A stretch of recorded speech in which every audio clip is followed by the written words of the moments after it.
get that ball up quick. He lays it on the outside shoulder perfectly, and Lamb, with one arm, makes it look routine.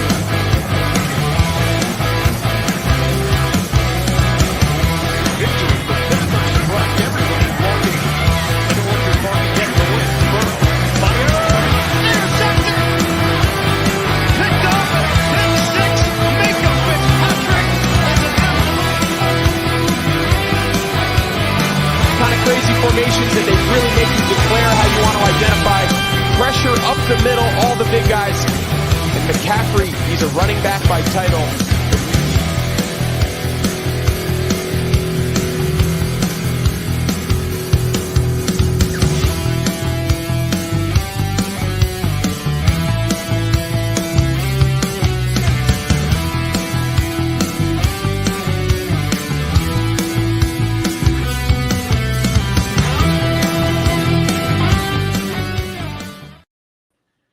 ¿Qué tal, amigos? Buenas noches, bienvenidos a Yarda Cero. Yo soy Loki y ya nos acompañan el día de hoy nuestro squad plus un invitadazo de lujo, el coach Roberto García. ¿Cómo estás, coach? ¿Cómo estás, Pez? ¿Cómo estás, Charlie? Un invitadazo de lujo, mi querido Robert. Gracias por la invitación y pues bueno, vamos a ver cómo nos va. Me salgo porque moví un poquito la cámara, entonces la voy a estar moviendo ahí. Está bien, bienvenido Robert Dragón, ¿cómo estás? Un invitadazo de lujo, campeón con los Caudillos de Chihuahua, un equipo que barrió la LFA de principio a fin, invicto, campeón invicto. ¿Cómo estás, mi querido Pez? ¿Cómo están todos? Buenas noches, mi querido Robert, ya de casa, ¿no? Invitado de lujo y de casa siempre. Sí, ahorita vamos, si se presta la oportunidad, vamos a poder platicar con uno de los jugadores de la LFA, ¿no? de la Liga de Fútbol Americano Profesional aquí en México, y que nos cuente un poquito, ¿no? Su experiencia y lo que ha vivido en ese sentido. Entonces, independientemente de eso, y evidentemente con el gusto de tenerte aquí, mi querido Robert, vamos a estar haciendo un análisis de la conferencia, de la división. ¿Cuál es la Este de la Americana? Este de la Americana. Que es pues una conferencia bastante competida, ¿no? Mucho por las adiciones, por el improvement que se ha venido dando en la gran mayoría de los equipos, ¿no? Ver la decadencia de los Pats cayendo pues prácticamente al final de la tabla de esa división.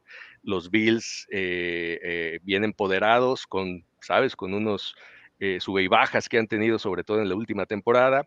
Los Dolphins y los Jets, ahí que ahorita vamos a platicar con un poquito más de detalle de ambos, pero bien interesante, ¿no, mi querido Roach? Sí, así es, esta nueva, siempre es bueno tocar la LFA, ¿no? O sea, salirnos un poquito de la NFL, y bueno, ¿quién mejor que nuestro gran amigo e invitado de lujo, Robert, para acompañar esta charla de hoy y esperando al otro invitado de lujo. Ya está en backstage, and I wanted to say something very special. Yeah, to all the people watching in the United States of America, especially in the website and in the page, Chicago Bears Fan Forever, we promise you a show in English, and today we have a very special interview in English with one very special player from the LFA Professional Football League in Mexico. I don't know if you agree with me. Let's bring the guest. Come on. Let's bring it on. All right, let's bring him on. From Caudillos de Chihuahua, the champion, the reigning champion, he is Thomas Adams. The one and only. Hey, my man, how are you doing? Great, man. You? Just fine. Thank you very much. Very happy to be on the show. Very happy to have you on the show. Thanks a lot for accepting the invitation, my friend. Oh, of course. I'm glad to be here. There's a lot of questions for you. This is the Yarda Cero squad. This is the Pez Dragón, Charlie, and obviously Roberto. Of course, mucho gusto. Eso! Mucho gusto, Thomas. Warm welcome to the team here. Welcome, Thomas. You already have some people saying hello to you from Tijuana, Mexico. Have you been to Tijuana, Thomas? So what's crazy is actually I lived in San Diego for 3 years. Oh, okay. Just across the street. I've never been to Tijuana. No, really? The only time I've been to TJ is if like I was going to the CBX to like travel in the airport, but I've never been to Tijuana to like actually like enjoy a stay or visit anything. Never. Right. Well, you must. You are missing our greatest wine tour over there. Yeah, definitely, definitely. Wine is very. Yeah. I don't know if you're a wine man, but there is No. very So nice it's vineyards over there. so what's Clubbing. funny? What's funny, and it might be a surprise to a lot of people, but I don't drink. I never have. Really? Nunca. Well, that's Never. good. I mean, This is that's good. good. This is good. But anyway, Ooh. Tijuana has very nice vineyards. Maybe you can go just sightseeing. You know, it's very nice. Yeah, I've heard a lot of good things about it. Even with some of my old teammates and stuff like that that I played with, I had a couple out there, and they enjoyed it as well. So Awesome, my friend. Well, I think that it's time to begin with the interview because we have the analysis of the East division of the American Conference today, and Thomas is going to help us to analyze the Patriots, the New England Patriots, because he is a New England Patriot. yes, sir. Thomas, I would like to start with my question for you as part of the Okay. interview that we make to every single guest that we have on the show. First of all, again, very happy to have you here and very glad that you accepted the invitation. My friend, tell me, please, I want you to tell me, how did you manage to do this in a very competitive league as the LFA? You dominated from tip to toe, from week one to the championship game. My friends, invicta champions, undefeated champions. Tell me your feelings about this. How did you manage to do this? Man, first off, it still feels surreal. Like what we were able to accomplish as a group is unheard of. But I mean, honestly, obviously, you know, Caudillos, they lost last year in the semifinal versus Padilleros, you know. Unfortunately, I was on the opposite side of them last season, but they revamped, like they rebuilt it from the bottom up.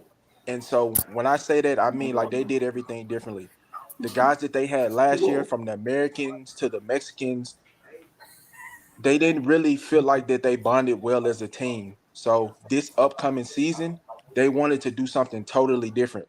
So they had us come in early. I'm talking December. Like we had to come in December for OTAs to kind of meet the team, get installed with the system early, from body checks, mental health checks, everything. Like they just really wanted to do everything differently because they didn't want to have any of the I guess you can say bad juju or any of the negative Yeah. energy that from the last season they didn't want it to carry over into this season. So it really started from the top, and it was just that mindset. Like when we got the guys that we had in, not just the Americans, the Mexican guys as well, we knew. Like, and I'm being honest with you, we knew in January, like it was gonna be a long season for the rest of the guys in the LFA. And it was Yeah. undefeated champions, and it was amazing. And Yes, sir. Roberto will be telling us a little bit about. I think that you granted him a couple of interviews during the year, so he's going to tell us all about it. But first, I think that the squad. Well, you already have some greetings from Somos Jaguars Mexico. Greets Thomas Adams. Thank you very much to Rene Garcia that is joining us tonight. Yes, sir. Pez Dragon, I am sure that you have questions for our super guest tonight. I Oh, do, yeah, I do. Talk to me. Yes. Thank you, Thomas, for being here with us. And sir. and my question for you, it is not related to the LFA or the Caudillos, but I'm pretty interested in knowing from your side, and I'm aware that you are playing a different position, but what do you think? What is already happening around the running backs NFL situation? What's your thought about it? Honestly, Pay the man, he I says. think Open I the think wallet. honestly, I think that the running back position is slowly dying.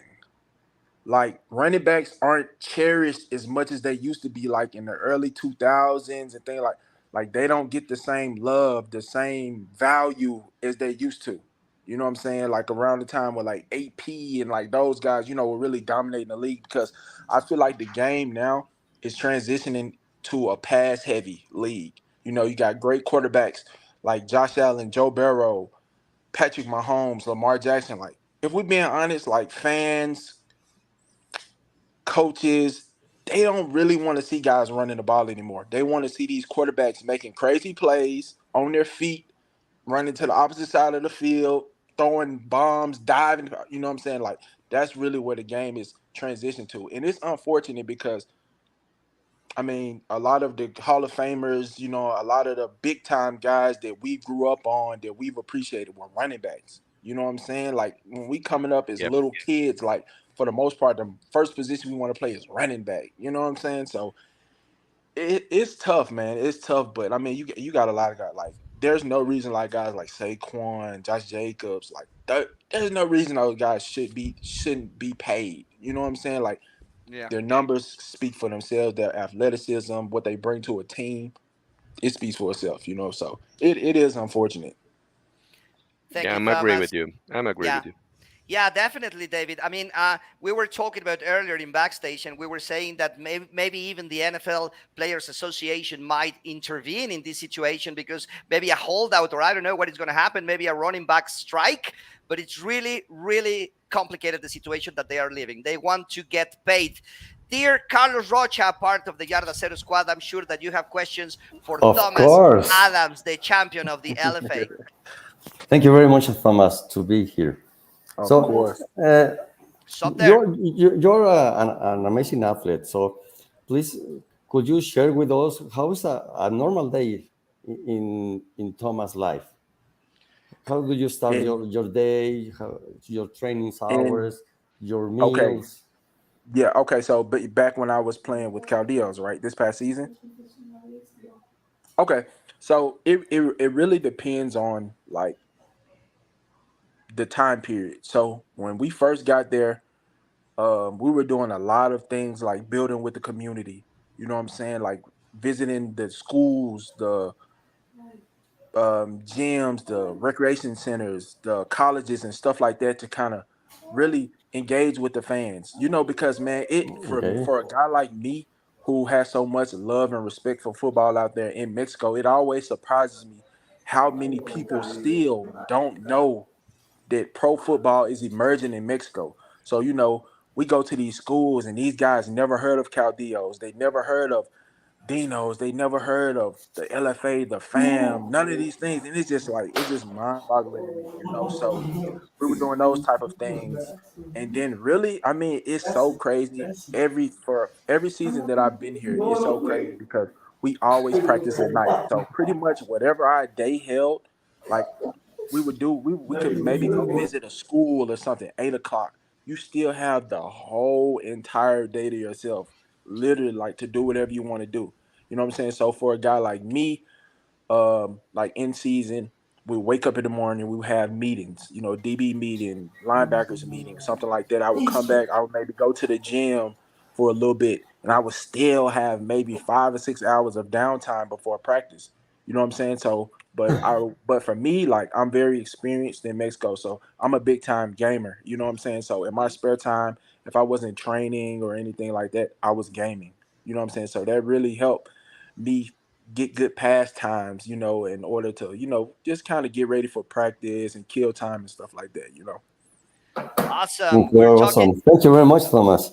We're talking to Thomas Adams, the reigning champion of the LFA here in Mexico. He plays safety in the Caudillos de Chihuahua, and I'm sure that Roberto has a couple of questions. But first of all, I just want to ask Thomas a little question very quickly, 2 seconds.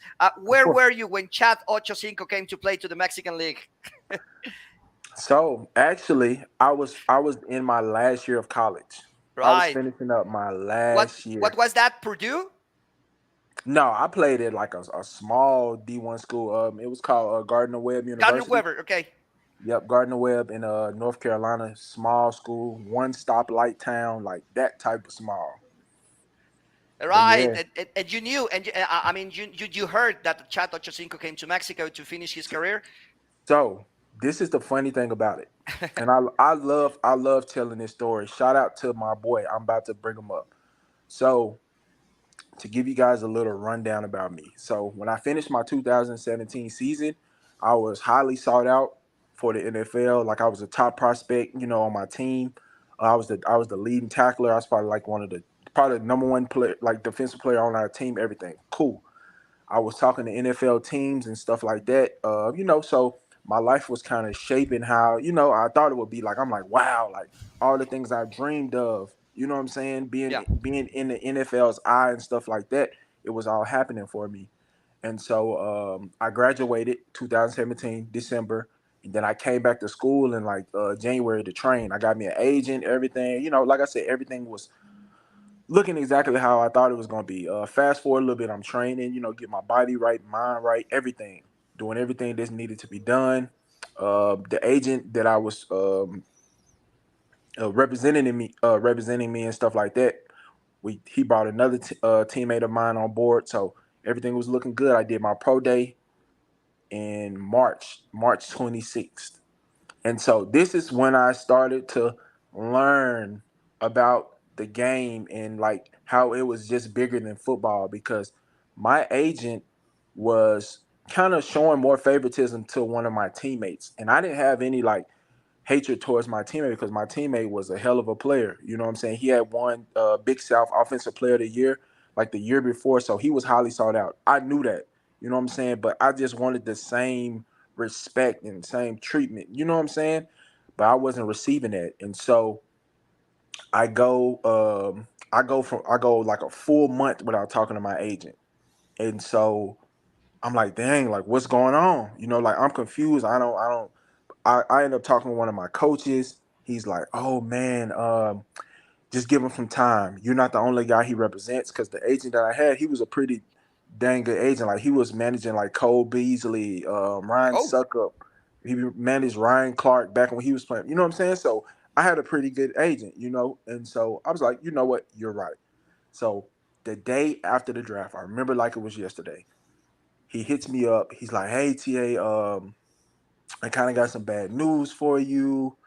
The NFL wanted your 40 time to be in this range and da-da-da. And in my mind, I'm like, wow, like that's all that they cared about, like, hola. And but I'm like, that's all they cared about was my 40 time. Like they didn't care about my size, my technique, my attitude, nothing. They literally only cared about my 40 time. And it was kind of slap in the face.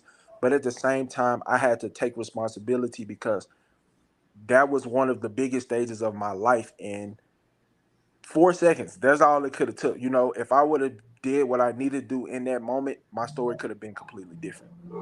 Now, I can imagine. Yeah. Now, fast forward, I'm getting somewhere. Now, fast forward until later on in the second half of the year.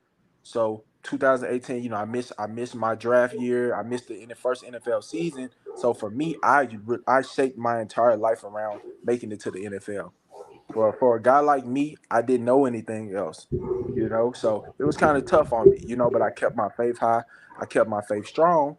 And so rolling around 2019, I'm like literally stuck, don't know what I'm about to do with my life, trying to figure it out. One of my teammates from Gardner Webb messaged me one day. He's like, hey, bro, like, come to Mexico with me. So I'm thinking like we going on a vacation, and so I'm like, okay, well, we're about to take a trip. And he was like, nah, I just signed a contract with the team. And so I'm like, huh? Like, like I said, I went from like not knowing my next step to having this, this piece of hope in my life. You know what I'm saying? And I jumped at the opportunity. I didn't care how much money. I didn't care. I just wanted to be a part of the game again. And so then at that point, that's when I started looking into Mexico, and I seen that Chad was there, and I'm like, okay, like I can definitely, like I can see myself being a part of this. And so that's when it was the fam's first year in 2019. So I ended up signing with Pioneros in Querétaro. And crazy thing is, I got there 2 days before the first game. 2 days.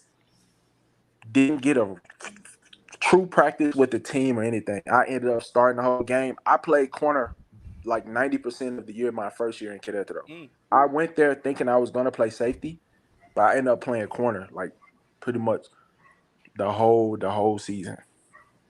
Right. You were not kidding. It is quite a story. Thank you very much for sharing with us. That's why I wanted to give you like a little backstory, before I brought up. And also I want to shout out my boy Aaron Cook. He actually played with the Mexicas this season. But Oh, he was the person who put me out there, who put my film out, and that's the reason I'm in Mexico. So I always gotta give a shout out to my dog when I can. big shout outs to him. Roberto, we have been talking about it here like, I mean, a zillion times before. Who is telling these scouts, these coaches, these managers, who is telling them or misleading them? I mean, that running fast and jumping high assures you to be a great NFL player. I mean, what the hell are they thinking, man? Roberto, it pisses me off, really. Well, that happened. Thomas, It how are does. you? It does happen. I'm good, man. How about you? Cool, cool. You live in Monterrey for months, Yes, and do sir. you know the heat in Monterrey? Oh, yes. Well, right now we have water. Yeah. Finally. Thank you, God. Finally. Thank you, God. Thank Man. God. Yes, Oh, man. because That he was that living in was Monterrey when we don't have water. You didn't What have the any yes. water hell? when you were there? No. Listen. That was probably one of the most humbling experiences of my life. Like, it literally forced me and my teammates in a position to, like, we really didn't know, like, what we were gonna do. You know what I'm saying? So we literally had to make do with what we had. Like, we had to get on the schedule together, and we had to. Man, it was tough. It was tough, especially for like athletes. You know what I'm saying? Sure. Like, man, we were practicing at like 8, 9 o'clock to like 11, 12 at night. So we come home. The first thing you want to do is kick your feet back, get a fresh, hot shower. And man, we were coming home for practice knowing that we probably weren't going to shower that night. Or if we didn't have enough water, like we had to literally like disperse water between each other and do things to make sure that we all were kind of like, stand on top of our hygiene and stuff like that. Man, it was crazy. It was crazy. It sounds like a crazy experience. Roberto, your questions for Thomas Yes, Adams. you live Talk to in me. 3 cities in Mexico: Yes, sir. Monterrey, Chihuahua, and Querétaro. Hmm. 3 different teams, two Yes. leagues, 2 rings. Yes, sir. What is the experience of Thomas Adams playing and living in Mexico? And how do you see the level of play or of the game in Mexico? I love this question. So obviously a lot of people have, it's funny because a lot of people have their say-sos about our first year playing in the fam, because obviously we were the most heavily American team. You know what I'm saying? So a lot of people don't feel like our championship was legit in ways and stuff like that.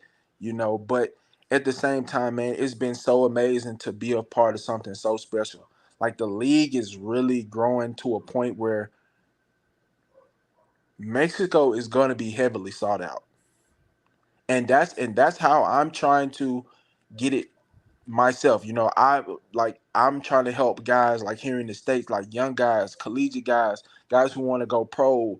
I'm trying to open their eyes up to something different because I had the opportunity. So now I'm just trying to, give back. So the level of play, man, I'm grateful to be a part of it, to compete against NFL guys, CFL guys, XFL, USFL, whether that's Mexican, American, Canadian, whatever it may be. Like, I'm grateful to be a part of this. The game is growing. It's getting so fast out here, and the guys know. Like, and what I tell guys all the time, because I do have experience. I tell guys, new guys that come into Mexico, I tell them, like, do not underestimate these Mexican guys. To me, and I'll be honest, I've played football my entire life in the United States, besides the past 4 years. And a small piece of me feel like Mexican people, the culture of football, they take it more serious than the U.S. players. Oh, Because for you got to think, for us, like, we have for the most part, a lot of teams in the U.S., whether it's high school, little league, pro, whatever it may be, we have the resources, we have the materials, we have the coaching, we have everything for the most part that we need that can help us get to the next level. It's not like that in Mexico, but the guys play with so much heart and so much passion for the game. Like that's something that you can't coach, you know?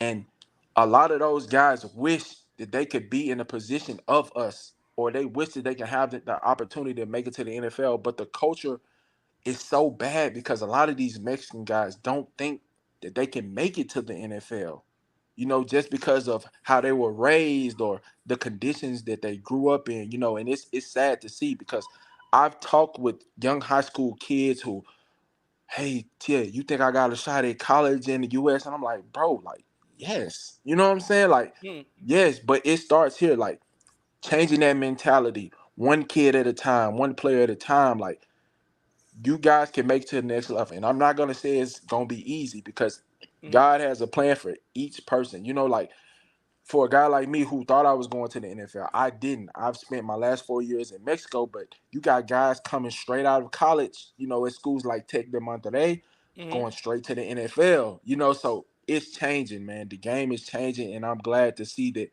Mexico is finally getting the love that it deserves. And I hope that it keeps growing.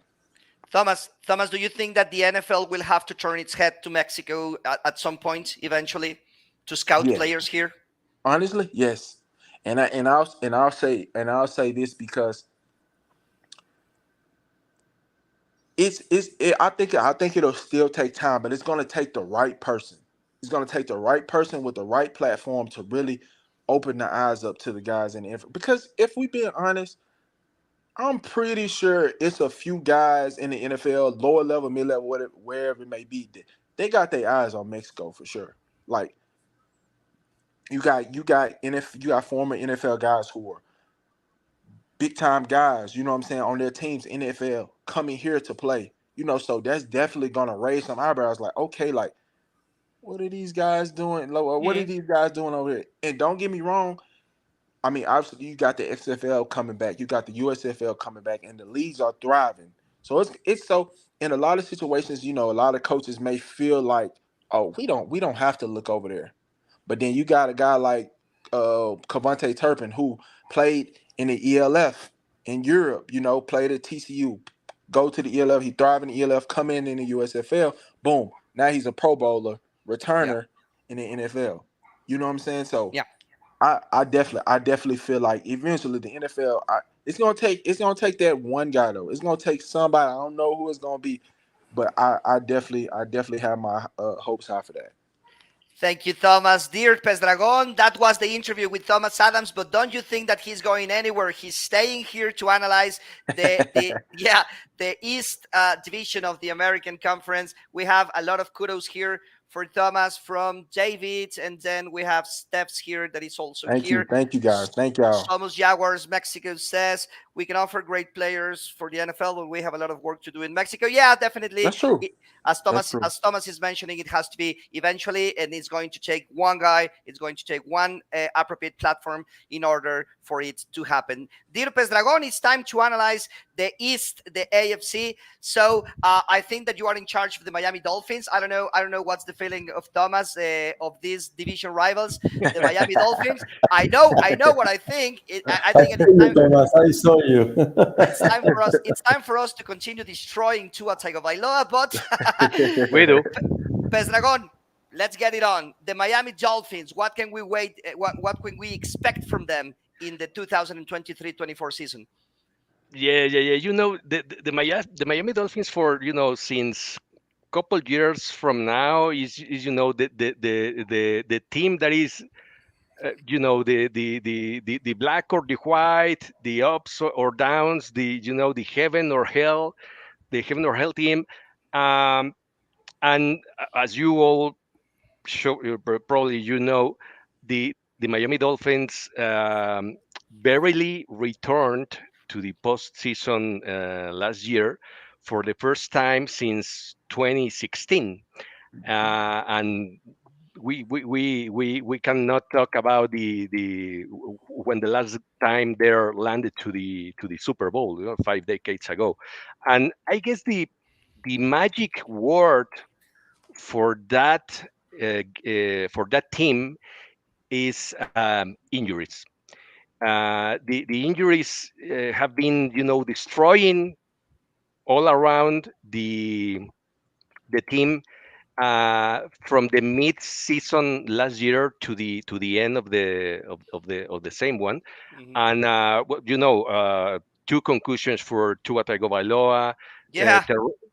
Teron Armstead, Raheem Monster, Bradley Shaw, Chevy Howard, all of them were with injuries last season, and they started the 2022 season with pretty decent numbers, with a more wins than losses.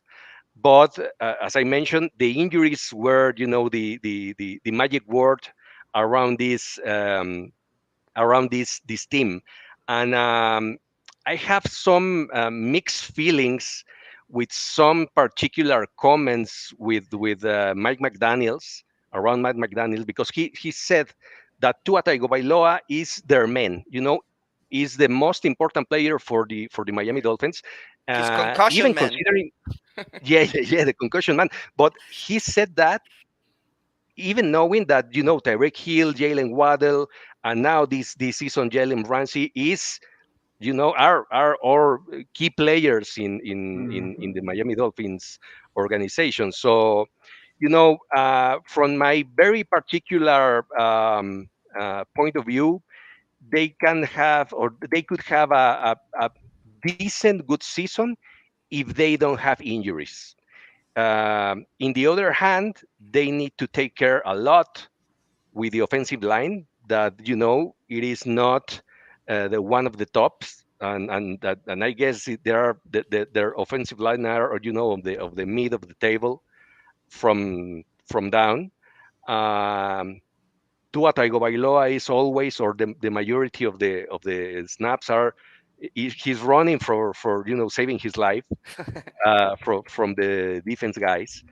Um, and I have very interesting data from Pro Football Network, that one of their power rankings for their top 10 teams for this 2023 season, seven teams play in the AFC, including three of them in the AFC East. And the Miami Dolphins has a very particular schedule for this season. They are going to face the NFC East, the AFC West, besides their six divisional games. So, in my very particular point of view, they're going to be, a complex season for them. As I mentioned before, if they play by the book without injuries, taking care a lot of with the offensive line, maybe they can, have a competitive season in 2023. But everybody knows that injuries are, Around the corner. around the corner in every single team in NFL. And so, in my very particular point of view, they are going to be, third or even fourth on the AFC East. All right, thank you very much, Thomas. It was complicated. The Miami Dolphins opened the wallet when they brought Tyreek Hill. Definitely was a big investment. It didn't work out as they were expecting. This year they lose Mike Gesicki. How do you see the Dolphins? Tell us, where do you see them getting this year? Honestly, I like what you said. I mean, it's tough when you have so much talent, especially offensively, like the guys that they have. Man, it's tough not to have high expectations for those guys. I mean, you got two great guys that I'm not going to just say two, because I mean you got Tyreek Hill, like you said, you got Raheem Mostert, you got Cedric Wilson, you got Jalen Waddle. You know what I'm saying? The tough part is finding that consistent person that can constantly feed them the ball and maintain that level of healthiness. You know, because at the end of the day, like, Tua could be their guy. You know what I'm saying? And a lot of eyes or whatever with the higher ups, the coaches, whatever it may be, Tua is the guy. But at the same time, man, the game is changing, and people are becoming more aware of damage being done to the body. And a lot of people, even though his career is so early, a lot of people might see him as damaged goods. You know, this early on in his career. Agreed. You know what I'm saying? That's the tough part. You know, and defensively, I feel like of course, you know, Jalen Ramsey, one of the top corners, if not the top corner in the league. He's going to bring a lot of fire, a lot of tenacity to the defense. You know, so if they play hard, you know, and that's what I love about football so much, because at the end of the day, like, we don't know who's going to come out the top dog, you know? So, I mean, if they play hard, they play with a purpose, who knows? You know what I'm saying? They could maybe get past that first round, you know, or they don't, even with injuries, you know what I'm saying? Because at the end of the day, it's next best man up. You know what I'm saying? So I feel like they'll have a pretty good season, probably kind of similar to the one that they had last year. You know, a lot of big plays, a lot of explosiveness, a lot of potential, you know, especially with the fans and the viewers, you know. So I agree with a lot of what he said, though. Yeah. But Thomas Adams is talking with us here in Yarda Cero, and obviously what Thomas Adams meant is when he says big plays is when Tyreek Hill has to return 10 yards to pick up a Tagovailoa's pass. So Thomas, who's better? Who's better for you, Tua or Justin Herbert? That's a question from the audience. Herbert. Yeah, Justin Herbert.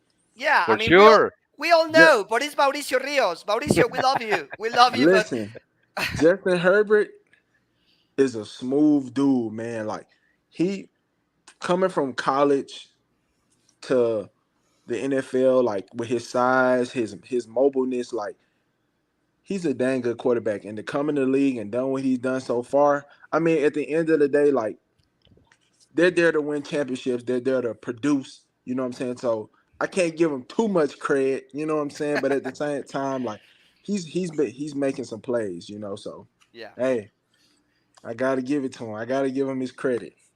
Yeah, I'm sorry, Lick. I'm sorry. I'm sorry about that. Roberto, one of the things in which I concur with Mauricio is Big Fangio arrives to the Dolphins. And this is a very defensive mastermind. We know it because we had him in 2018, and the Bears were one of the most ridiculously good defenses in the league. But anyway, Roberto, I am so sorry that I gave you this team to analyze. I know that you are going to analyze the hated rival Aaron Rodgers with the Jets, but go ahead. Do your analysis of the Jets, and let's see what Thomas Adams, that is joining us tonight, has to say about it. Roberto, the Jets, New York Jets. Yeah, well, we're talking about the only day a player comes healthy to a training camp is the first day. Then muscular issues, something like that, but the only day the player comes in optimal level is the first day.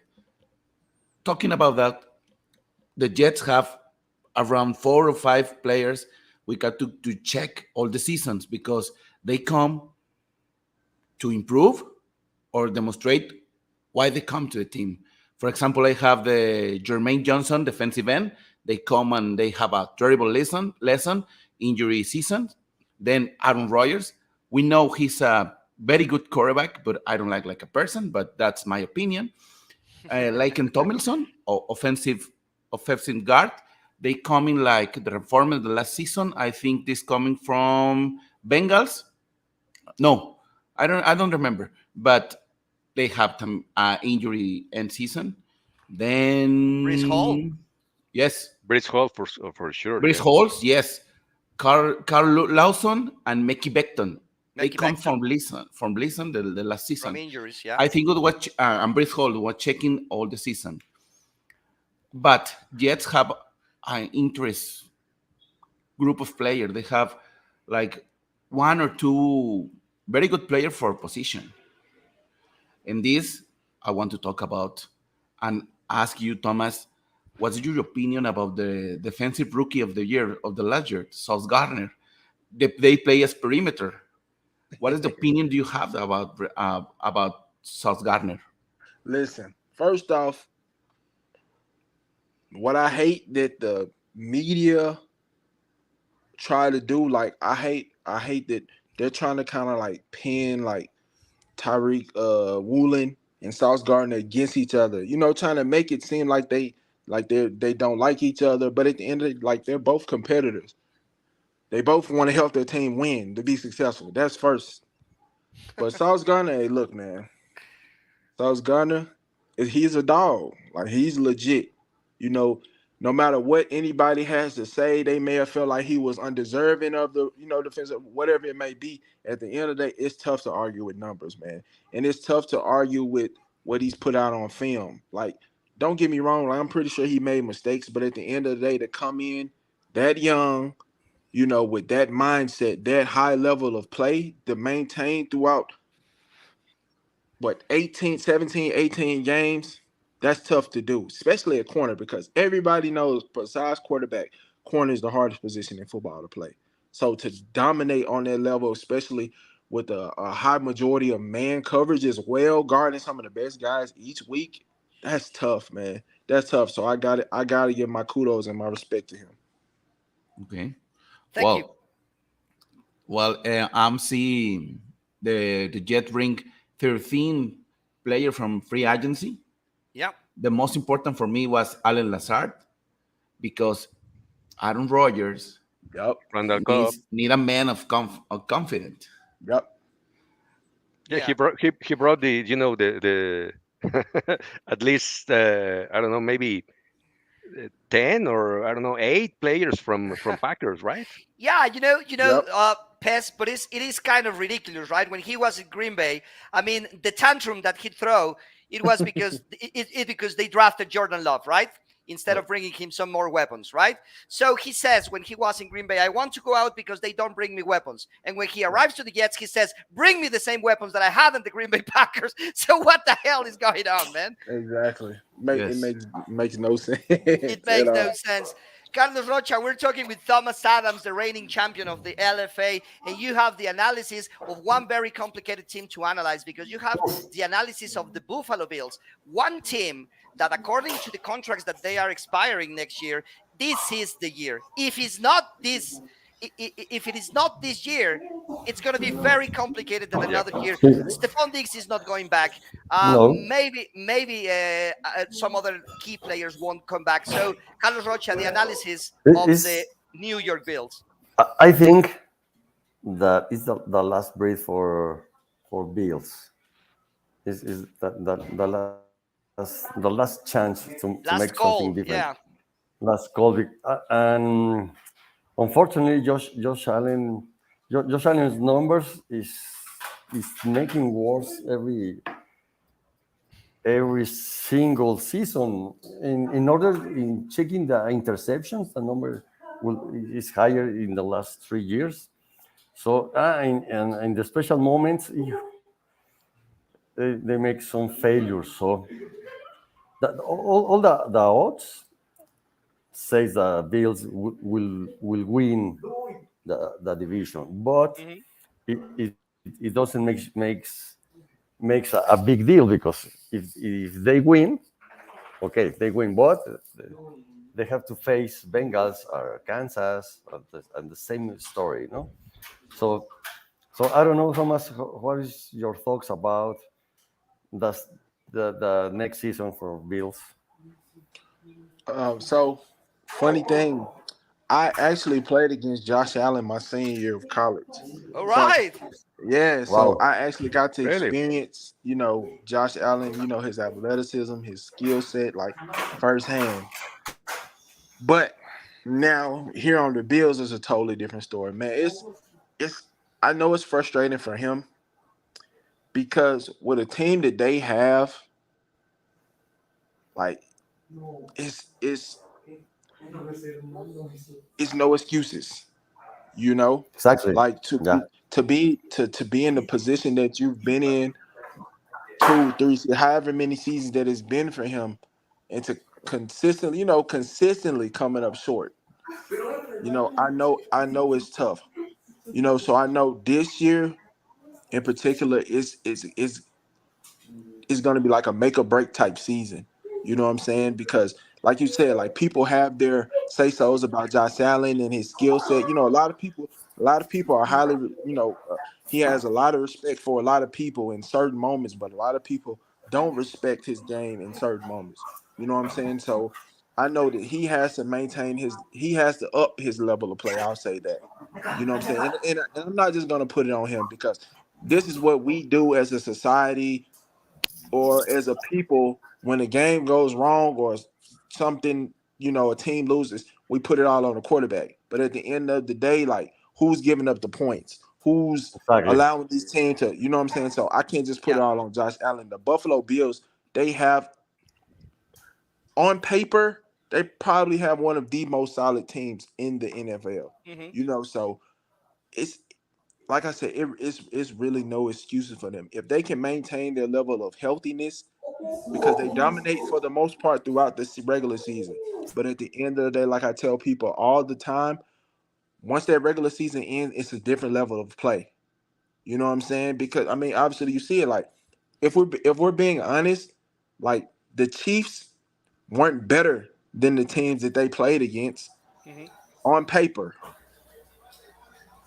But when you have that mindset, when you have that mentality, when you have that high level quarterback play that teams dream of, it can take a 8-8 team from regular season and turn them into a whole different squad, in the playoffs. You know what I'm saying? So the Bills have to thrive in the playoffs, because we know they're gonna dominate for the most part. They're gonna dominate the regular season.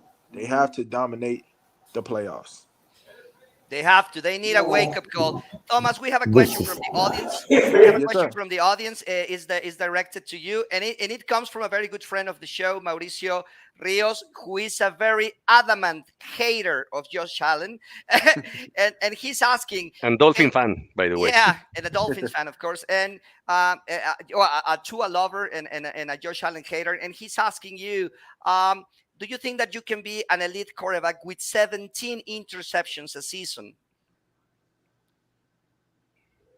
My personal opinion, no. That's my personal opinion. I don't, but I will say that the interceptions definitely have to be analyzed, because a lot of times, like, you got guys who may have dropped a pass, a tip drill pass, or whatever it may be. Now, if it's 17 blatant interceptions, then it's definitely some poor decision making going around. But let's not put on our blinders about Josh Allen, because we've known that from his analysis back in college. He's always been known to make questionable mistakes. You know what I'm saying? Or decisions, I'll say. As a quarterback, you're always taught, if you one simple thing, if you roll out to the right or to the left, you never throw across your body. That's one of the rules that quarterbacks learn from the get-go. Josh Allen, with his strong arm power, fans love to see it when he do make plays, but at the same time, it's what cost him sometimes. You know what I'm saying? So it's decision making. Sometimes you gotta do what's smart for the team. Because an interception, a turnover is all it takes for some teams sometimes. So 17 is definitely pushing it, I would say, for sure.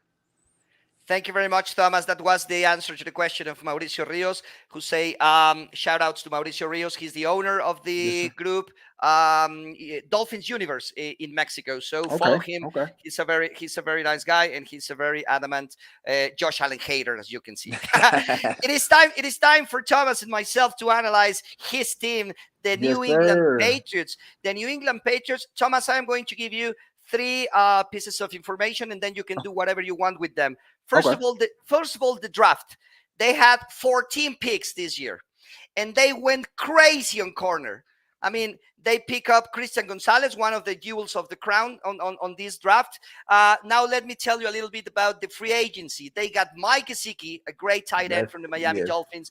They had the running back James Robinson, a very decent running back from the Jaguars, and they had Juju Smith-Schuster, who did it decently with the Kansas City Chiefs. Now, in the roster, I think that one of the they just paid. By the way, they just paid. What's the name of this guy? They just paid a guy. They have Matthew Judon at linebacker, who's a very decent linebacker as well. Juju Smith-Schuster. They have the other running back, Ramondre Stevenson, which is a very decent. Yeah, take care of this guy. He's a very decent running back, and they have very, very special pieces. The question here, dear Thomas, remains the same. Is Mac Jones the answer for this team?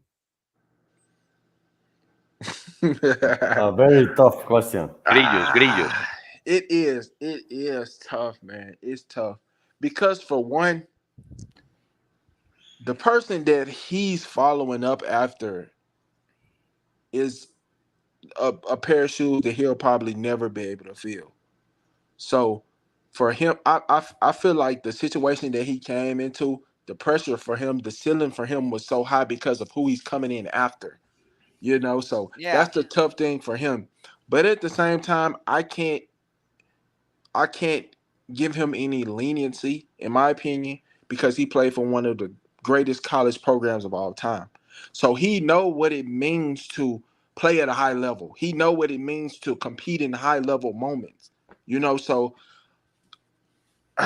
it's tough, man. It's tough. I do like Mac Jones, and I do feel like he has the mindset, and he got the arm talent. The decision making. You know what I'm saying? I do And feel the like coaching staff. exactly, and that's a big key because the coach, like I was saying, it starts at the top. Everybody knows that Patriot has championship DNA. They call it the Patriots way. You know what I'm saying? They the way that they operate with their team. You know what I'm saying? So I feel like the Patriots have always been known for taking what people consider a mediocre group of talent or mediocre group of guys and, obviously turn them into a championship team, into a dynasty. So I do feel like That's the Belichick effect. exactly, so I can't count Mac Jones out, you know what I'm saying, as the person who can potentially take us to a championship. He has the tools, you know what I'm saying, as a quarterback. So I think he can. I think he can. What Thomas Adams wanted to tell you, what Thomas Adams mean is that Justin Fields is going to be the best quarterback of that generation. Thank you very much, Thomas. Listen, Justin Fields, he is very underrated. Obviously because the team he plays for, but no, he is smooth, man. He's a dog. Like it's tough when you have a guy like him who is a great arm talent, but can also move with his feet. Like it's tough to game plan for that. I know a lot of guys like when they preparing to play, you guys are like, you know what I'm saying? Especially if they get a real legit like crazy receiving core, it'll make it 10 times worse. You know what I'm saying? Because you have Yeah. to prepare for everybody, but at the end of the day, the ball is in the quarterback hands. You know what I'm saying? So he has the dictation. You know what I'm saying, of what can go on. So Let's just hope for the best. Dear Carlos Yeah. Rocha, it's time to go down. It's going down to the 1, 2, 3, 4 of the AFC East. So tell me, Charlie, who's going to be division champion? Who's going to be second, third, and fourth? And then we will leave.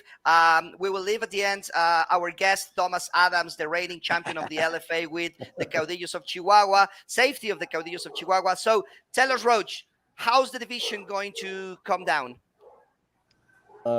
In the first place, I got Buffalo Bills. Second place, Jets. The third goes to Miami, and the last one passed. The last one would be the Pats. Okay, thank you very much. We have another question from the audience for Thomas, but we are going to leave it until the end. Roberto, how's the division coming down? 1, 2, 3, 4. Well, I think Buffalo Bills is the number one. The number two are the Jets. I don't like, but I think the Jets is a very talented team. Very talented team. That's very important. Yes. Then the Dolphins. Mm-hmm. And the last one, I don't know. The Pats. You have exactly the same as Rocha. Yes, and I think in the same way. Yeah. And you have exactly the same as me. I think that the Bills are going to be the champions. The Jets are going to be second, maybe with playoffs expectations. It's very complicated because it's the American Conference, which there's a lot of good teams this year. Yep. So third place is going to be Miami with no playoffs expectations. And the Jets are going to be, and the Pats are going to be dead last. Pesdagon, we are almost finishing the show. Tell us your 1, 2, 3, 4, and then we go with Thomas Adams. Sure. In my case, first gonna be Bills.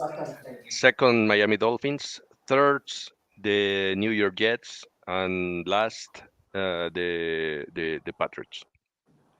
All right. Thank you very much. The Patriots are going to be last, according to Pez Dragon.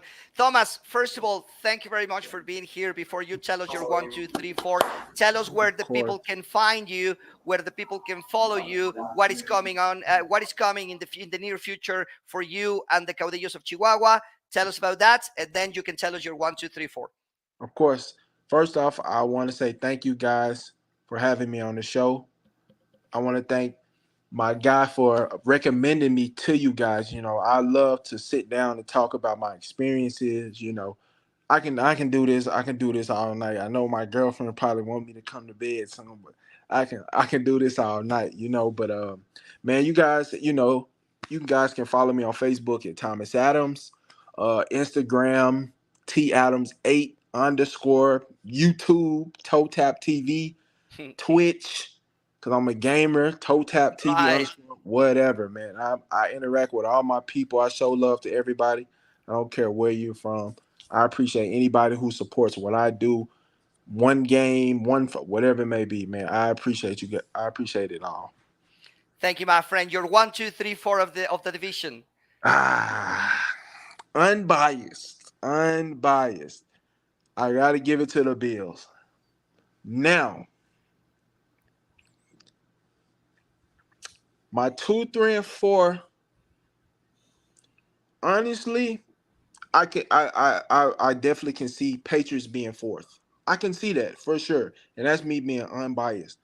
Being a Patriot, I mean, being a Patriot. Hey, listen, I can see that. You know, I know it's tough. You know, from what we've been through as a team to now we in our down rebuilding year, so it's definitely tough to watch. But at the same time, I understand the game of football. You know, but I mean the Jets came out swinging this past season, and then they started to hit a slow decline, you know. So honestly, I feel like the 2 or 3 spot can be either the Dolphins or the Jets.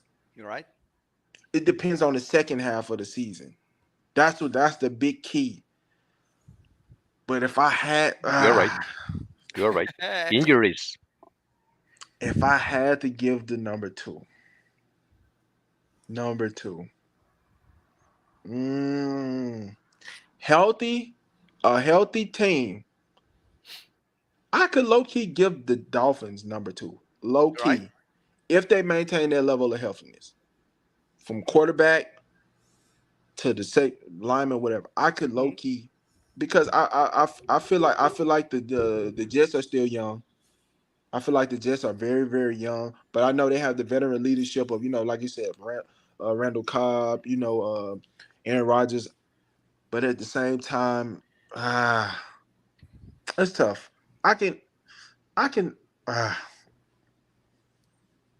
doesn't want to commit. It is tough. It is tough because it's like me, man. I see football so differently. Like you know, like me personally, that's why like I don't bet on football. Like I don't do any, because I know, man, the game can change in any moment and a lot of stuff, you know, like we don't have control over. You know what I'm saying? So I'm gonna stick with my pick with the Dolphins at 2. Okay. I'm gonna do the Jets 3. And you know what? I'll be a man about it, and I will put the Patriots at 4th in the division. All right. Thank you very much, Thomas. Charlie Rocha, it's taking notes, and he's writing down everything that we are saying, because we will meet by the end of the season. We will meet by the playoffs, and we will see how many divisions and how many championships we got it. All right. Thank you very much, Thomas. It was a pleasure. Please join me, squad, on a big applause to Thomas Adams, who was here with us. Thank you very much. Oh, there is a very quick question from the audience. It's a yes or no question. Do you think that it was a mistake that the New England Patriots didn't go after DeAndre Hopkins? Of course. I mean, you have a guy like D-Hop who's a generational talent, you know, but he's in a position, I feel like now, where he wants to be a part of something, where he wants to win. You know, we all get in that point in our career where, because it's tough. It's tough. Like even for me, like I've played in Mexico. Like I lost a championship last season. So to regroup my mind, to regroup my body, to come back and do it for 10 games, those guys doing it for 18, 19, 20 games. You know what I'm saying? So when you constantly reaching that individually that level of success, and then you're not seeing it in the postseason, it's tough for any player. So I feel like D Hop's at that point in his career where he wants to win. Like he feel like he got that sense of urgency. The age clock. He dealt with the situation with the PEDs and stuff like that, which is why I'm a little confused why he kind of took the Titans route. It's a little confusing to me. You know what I'm saying? Money. It's confusing to all of us, right? But at the same. And listen, and that's a tough thing because I don't know where D Hop is mentally or physically. I just don't understand it. Because if we being honest, I'm from Tennessee. You know what I'm saying? And right? It's nothing against Tennessee, but I mean, they haven't put anything on paper good. Obviously, they doing great things with their Henry and stuff like that, but like, I mean, That's it. This is it only. That's if we're being honest, that's it. So I definitely feel like the Patriots dropped the ball because I think another thing for us, we're missing. I mean, we haven't always had it. Don't get me wrong, we haven't always had it, but we're missing some big playability. Because there's going to be games and situations for any team where they know the pass may be coming to this person, or they know the ball may be given to this person. Everybody in the world knows. And a lot of teams we need that guy, and D Hop would have definitely been that guy for us. Yeah. You know what I'm saying? So yeah, I definitely feel like we dropped the ball on that one for sure. That's the opinion of Thomas Adams, Pez Dragon, Roberto Garcia, Coach Roberto Garcia, and Carlos Rocha. We say goodbye to our audience. Say goodbye to your audience. See you around. Thank you very much to Thomas Adams that was here on the show, and we hope that it's not the last time. This was Yarda Cero, and I will see you on Wednesday. God bless you guys. Thank you.